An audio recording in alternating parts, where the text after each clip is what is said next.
What's going on with the Bitcoin? What's going on with the father of all the cryptos? We've been talking about the Bitcoin for a little while now, and yes, indeed, we're giving you an update.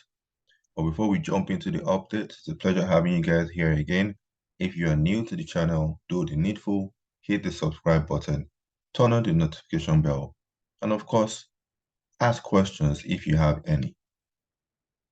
So straight to it, we're talking about the Bitcoin. What is the latest with the Bitcoin? We've talked about this from different time frames, from the higher time frames and from the lower time frames as well. But looking at the higher time frame once again, you'll see that this area, 31K, has been very, very significant. 31K, which was a resistance where the price dropped, and then it came back here, and then it is now reacting to that area here. So you need to understand what happened in the past, what's happening now. That will give you a rough idea what might happen in the future.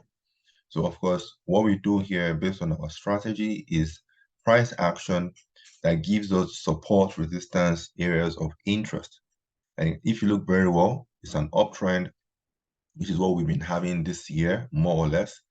The Bitcoin has been bullish this year, trying to recover from last year's heavy drop plummet. And then we had this area here of support where the price launched from here and pushed up back to this area of resistance. And it has been struggling. Well, it has been struggling. If you look very well, now it's forming a triangle, a wedge. As you can see, this is the wedge over here. And from this wedge, it needs to be broken out sooner than later. Don't forget, this is the daily time frame, higher time frame perspective.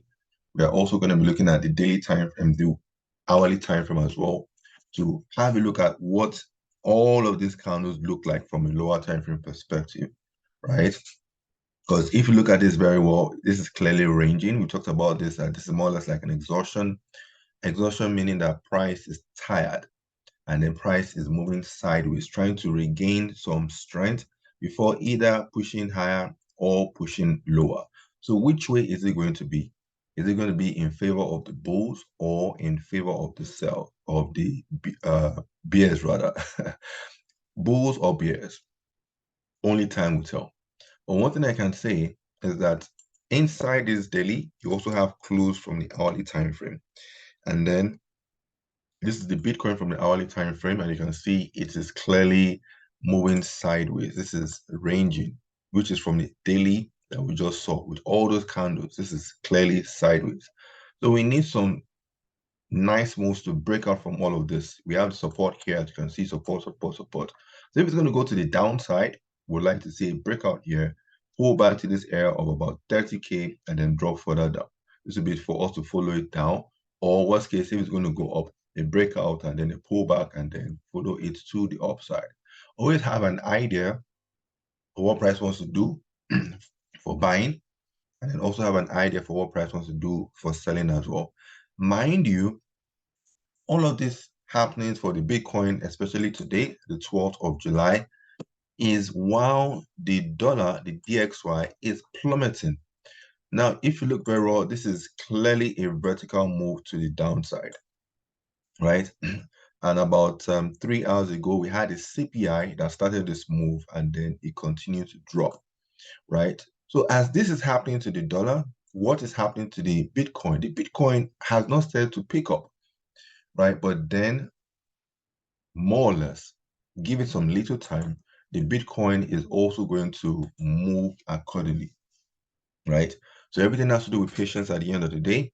This was just a quick video just to give you an update of what happens to the Bitcoin and what to expect from the hourly and also from the daily time frame perspective, right? So if you look at the daily, it seems that it wants to break to the downside of this wedge and look for a quick retest to the wedge and then drop further either to here or to this main area of support, which acted as resistance in the past and then acted as support.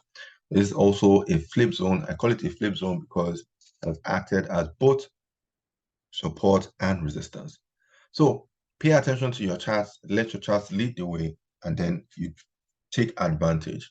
But don't forget your risk management and trade management are very key, very, very vital. I'm going to be stopping here. And if you have any specific question with respect to what we just talked about now, the Bitcoin update, what's happening, resting phase, soon to break out. Dollar is on the move. Based on what we talked about here, if you have any questions, feel free to ask, and then we'll come back and then probably do another video for you explaining, right, what your question was. So I want to say thank you for joining me. It has indeed been a good one. We're rounding up here to make this video as short as possible, and then we'll see you on the flip side in another video. Thank you guys for tuning in. Enjoy the rest of the day, and goodbye for now. Cheers.